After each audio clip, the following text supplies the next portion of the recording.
اس لیے ہوا کیا، پہلا ایک سلمان رشدی نے آج سے 30 سال پہلے کتاب لکھی، مسلمان دنیا میں بالکل ٹھیک جائز شور میں چاہ. سلمان رشدی کو پتا تھا کہ مسلمانوں کو تکلیف ہوگی، کیونکہ وہ تو ہندوستان میں مسلمان گھر میں پیدا ہوا تھا، لیکن مغرب کو نہیں سمجھ آ رہی تھی کہ یہ کیا ہوا مسلمان دنیا میں، کیونکہ ان کا، پھر سے میں آپ کو بتاؤں، ان کا بالکل تاثر ہی اور ہے، دین کے اوپر وہ بالکل مختلف سوچتے ہیں، اور زیادہ تر تو وہ ایتھیسٹ بن چکے ہیں. زیادہ تر یورپ کے اندر دین تو بہت کم لوگ اب فالو کرتے ہیں. تو جب وہ وہاں سے شروع ہوا تو ادھر سے انہوں نے یہ شروع کر دیا کہ جو مسلمان ہیں یہ آزادی رائے کے خلاف ہیں، تنگ نظر ہیں، پوری کیمپین چل گئی، ان کو ہماری سمجھ نہیں ہے، یہ ہمارے ویلیوز کو نہیں سمجھتے، یہ ہماری ڈیموکریسی کو، آزادی کو نہیں سمجھتے.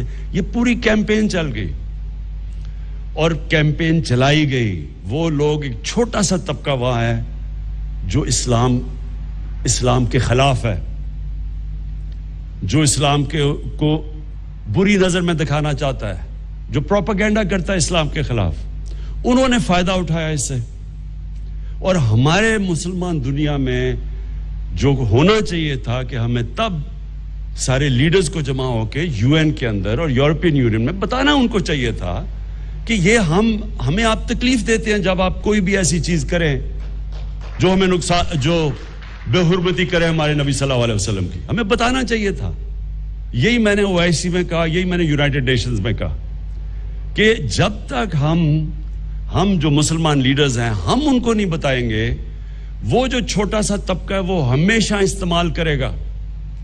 یہ جو انہوں نے کارٹون، یہ جو چارلی ہیبڈو کے کارٹونز تھے، یہ اس کے پیچھے کوئی چھوٹا سا طبقہ، اس کو پتا تھا کہ مسلمانوں کا ری ایکشن آئے گا، اور اس سے پھر مسلمانوں کے خلاف پوری کیمپین چلتی ہے.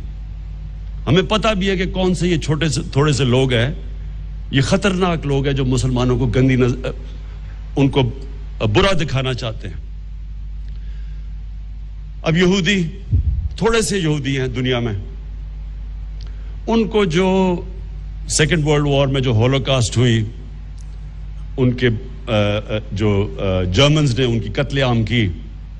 اب جو ہولوکاسٹ ہے وہ ظاہر ہے کہ یہودی ساری کمیونٹی کو بڑی تکلیف دیتی ہے، لیکن یہودی کمیونٹی ہیں تھوڑے سے، لیکن وہ اتنے منظم ہیں، میڈیا میں اتنے طاقتور ہیں کہ انہوں نے ایسا، مغرب کے اندر انہوں نے ایسا، کسی بھی میڈیا، پولیٹیشین، کسی کی جرت نہیں ہے کہ ہولوکاسٹ کے خلاف کسی قسم کی بات کر سکے.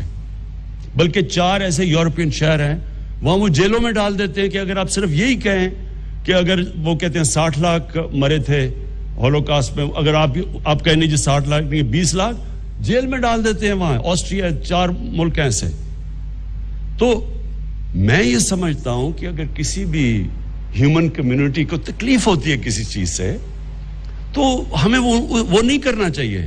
یہی تو رحمت العالمین کہتے تھے، یہ ہمارے نبی صلی اللہ علیہ وسلم، بلکہ قرآن کے اندر ہے کہ دوسروں کی عبادت گاہوں کی حفاظت کرو، اور جو ان کے لیے ایسی شخصیت جو ان کے لیے سیکرڈ ہیں، ان کو کوئی خلاف ان کے بات نہ کرو. یہ تو ہمارے نبی صلی اللہ علیہ وسلم کہتے تھے.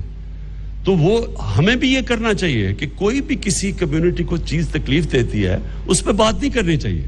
تو یہودیوں نے ایسی، ان کے اندر یونٹی، اور انہوں نے ایسی کیمپین چلائی کہ کہیں بھی آج آپ مغرب کے اندر بات ہی نہیں کر سکتے کسی قسم کی، مثلا آپ کو سوچ بھی نہیں سکتا کہ کوئی مزاحیہ چیز کر دے ہولوکاسٹ کے خلاف. تو ہم 1.25 ارب انسان ہیں دنیا میں، ہم یہ کیوں نہیں کر سکے؟ اور مجھے افسوس سے کہنا پڑتا ہے کہ اس کا ایک بہت بڑا فیلئر ہماری مسلمانوں کی لیڈرشپ پہ. انشاءاللہ ہم پوری کوشش کریں گے، میں اپنی پوری کیمپین کروں گا، میں باقی لیڈر سے رابطے کروں گا، اور میں آپ کو یقین دلاتا ہوں کہ اگر ہم سب مل کے ان کو یہ سمجھا دیں کہ ہمارے لیے، ہمارے کتنے مسلمان پچھلے 30 سال میں شہید ہوئے ہیں، لاکھوں، بلکہ کتنے، افغانستان دیکھ لیں، سیریا دیکھ لیں، عراق دیکھ لیں، جتنا مسلمانوں کا خون ہوا ہے پچھلے 30 سالوں میں، اور اس کی ہمیں تکلیف ہے, لیکن کوئی تکلیف مقابلہ نہیں کر سکتی جب ہمارے نبی صلی اللہ علیہ وسلم کے خلاف کوئی بھی ان کی بے حرمتی کرتا ہے, کوئی اس کا مقابلہ نہیں کرتا. اور یہ ہمیں ان کو سمجھانا چاہیے, ان کو نہیں سمجھ ابھی تک. اور میں یہ سمجھتا ہوں کہ ہم انشاءاللہ پاکستان اس میں لیڈ لے گا.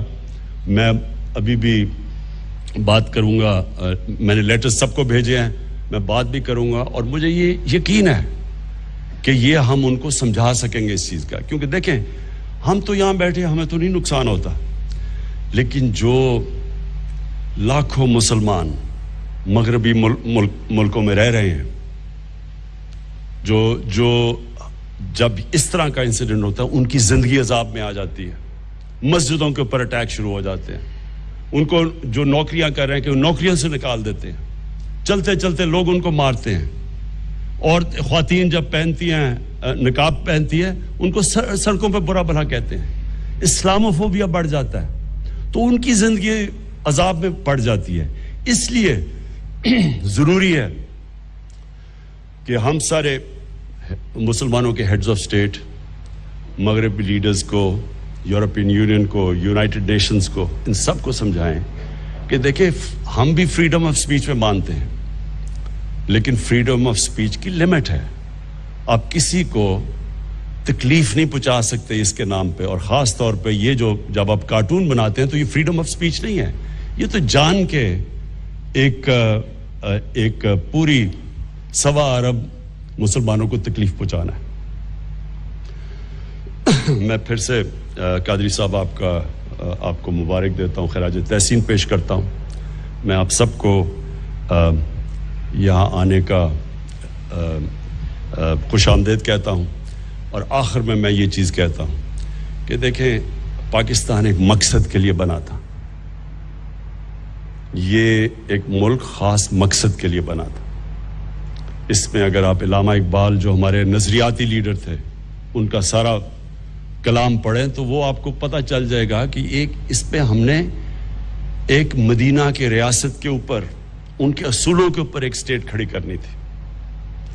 یہ ہماری ویژن تھی, اسلامی فلاحی ریاست, کیونکہ مدینہ کی ریاست دنیا کی تاریخ کی پہلی فلاحی ریاست بنی تھی. یہ تھا ہمارا نظریہ اور ہمارا ویژن. بدقسمتی سے اس سے ہم دور چلے گئے ہیں. اگر آج ہمارے مسئلے ہیں پاکستان میں, وہ سارے مسئلے اس لیے ہیں کہ جس مقصد کے لیے ہم ملک بنا تھا اس سے ہم دور چلے گئے. جیسے ہی ہم اس راستے کے اوپر چل پڑیں گے, اور یہ مشکل راستہ ہے, سٹرگل کا راستہ ہے, لیکن جیسے ہم وہاں چلیں گے آپ دیکھیں گے کہ یہی پاکستان اوپر اور اوپر اور اوپر اٹھتا جائے گا.